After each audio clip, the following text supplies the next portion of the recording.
Okay. Good afternoon, Professor Living.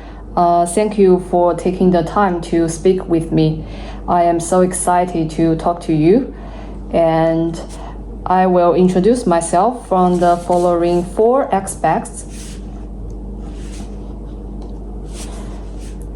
About my background, why do I apply PhD, and my research, and finally is the future plan. Okay, first of all, my name is Xinyi Guo. I'm from Wuhan, China. My associate and bachelor degree is earlier childhood education. During that time, I found part of lessons about psychology is very attractive for me. I found it's very interesting, and some theories can help me. So when I did my master degree, I changed the major in psychology. The second part is, why do I apply PhD? When I finished my master degree, I worked as student counselor and psychology teacher in college. That time, I taught students about career planning and mental health. During that time, I began to thinking of my career planning. I found nowadays I face some problem that I can't deal with.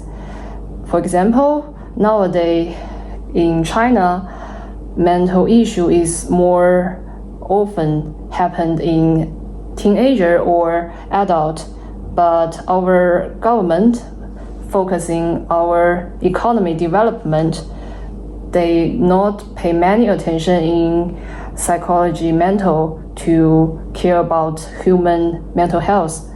So I feel helpless and powerless. So I want to make a change. And I found compared to teaching the class, I prefer to do some research in psychology, and I want to make my contribute in psychology. So that's why I plan to apply a PhD. And the third part is about my research experiment. Before I did my master degree, I began to read some books about social psychology. So when I start my master degree, I read some journal. For example, one day I read an article in Personality and Social Psychology Review, and I know about that theory about GRIP. And then I found another article test the GRIP. So I want to copy that explanation in China to test the theory.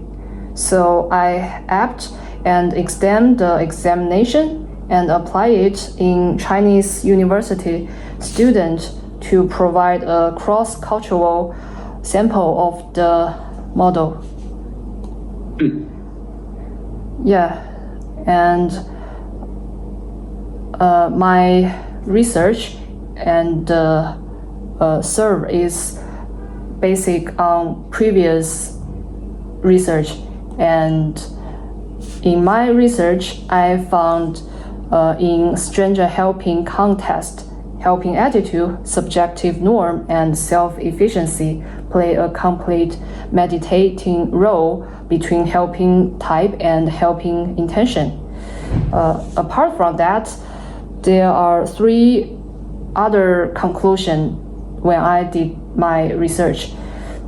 The first one is the impact of gender stereotype on helping behavior. I found gender inconsistent helping create low attitude and restrictive subjective norms and low self-efficiency that will undermine helping intention. The second is gender differences.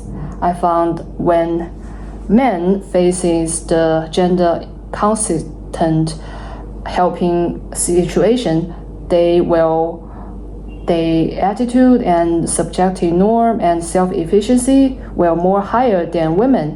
And women faces on gender inconsistent helping situation, the attitude and subjective norms and self-efficiency were more higher than men. The third is a cultural cross differences, because the previous research basis on Europe, the candidates are from UK or United States, so they also found gender differences, but only in self-efficiency. I think maybe, when I did my master degree, I checked the Global Gender Gap Report 2022. That time, UK, the ranking is 22, United States, the ranking is 27, and China, the ranking is 102. Nowadays, 2025, UK, the ranking is become 4, and United States ranking is 42, and China, the ranking is 103. So I found maybe in Asia country, for example, in China, the gender gap is more large than Europe country. Yeah, so that's the one of cultural cross differences. Apart from that, I found my research still have some limit. For example, I chose the student. They are from the sports university, so no matter men and women, their major is about sports. So for the women, they learn sports or practice sports for many years, so they have more powerful than normal women. And another limit is when I chose the situation, the main situation is to help people carry the heavy things. That situation need more powerful, and the women helping situation is offer the dress advice is didn't need powerful, just need more information. Yeah, that's two limitation in my research. The last part is about my future plan. First of all, I am very interested in your research group, social processes, and I found we are very matched. So I have 4 ideas about my PhD proposal. 1, public behavior. My master research only focusing measure intentions, not measure actually helping behavior. So I think I can edit measure acting helping behavior. For example, using CCTV, body cam, video, that's some way. B, edit situation moderate. For example, I can change another situation, the danger level high or low, and many or few bystanders, in-group or out-group bystanders. C, normative sanctions. For example, I can edit some items, like if I help in this way, challenging gender stereotypes, will people judge me? Yeah. And the last one is using mixed method, combine survey, observational radio coding, social media data to do the whole research. Yeah, that is my some idea, and I am very looking forward to hear your thought about that idea. Maybe, and I'm very curious, which one do you think is more suitable for me? And that is all my presentation. Thank you very much. Yeah. Yeah. Okay. Thanks. Thank you. Thank you for that. It's very interesting. You've obviously got lots of really interesting ideas, and you're right. The thing that we're interested in Lancaster is sort of trying to study actual behaviour rather than self-report kind of stuff. So a lot of the CCTV, public space kind of analysis is the thing we've done a lot of work on it. And I can see the other thing you're interested in is, I guess, cross-cultural differences and how that might impact how we understand the psychology of bystander behaviour. And I have a PhD student currently finishing, and she's Chinese, and she's been interested in cross-cultural stuff too, looking at helping behaviour cross cultures and looking at trying to use sort of iconic cases. The case of little Ye, who was a kind of big iconic case about bystander behaviour. She did a lot of analysis of the CCTV of that incident and kind of collected some other sorts of things. I mean, I think there's lots of scope for doing some interesting work in this area, in the places that you're interested in. So both behaviour, but also cross-cultural. So, I mean, I think there's plenty of scope for a PhD project. I guess the practical things, which I'm sure you're interested in, is, how would that be funded, and when would it start, and all those kinds of things, because those are the more tricky things to sort out. I mean, I mentioned in my email to you before, I currently don't have a funded position to offer you.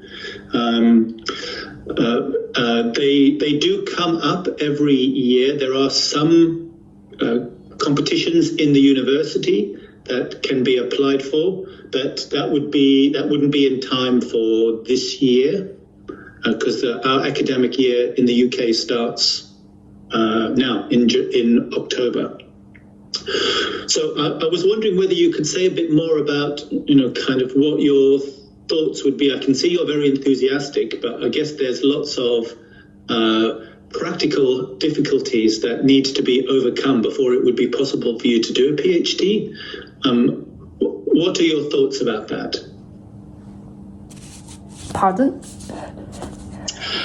So I can see there are lots of hurdles that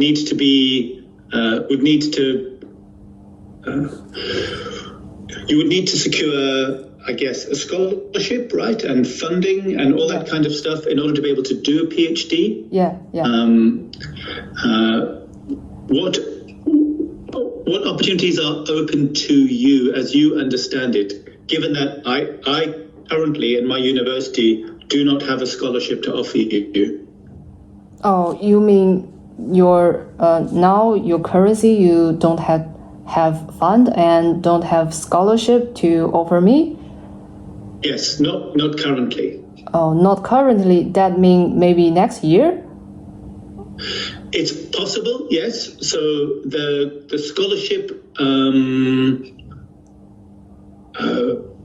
possibilities in the UK are limited, so there's not many, and they are by competition. So I wouldn't have any of my own funds to offer you. If we agreed a project, we would have to put it into a competition against lots of other students and other supervisors who will also have their projects in the competition. So it makes it, I guess, to overcome before it would be possible to start this project. Oh, you mean the money is a... Yes, money. Money is the big problem, right? Yeah. Yeah. I'm wondering next year, for example, what time or what opportunity that I can apply to get the fund or the scholarship to support me to do the PhD. Do you have that chance? Yes. So the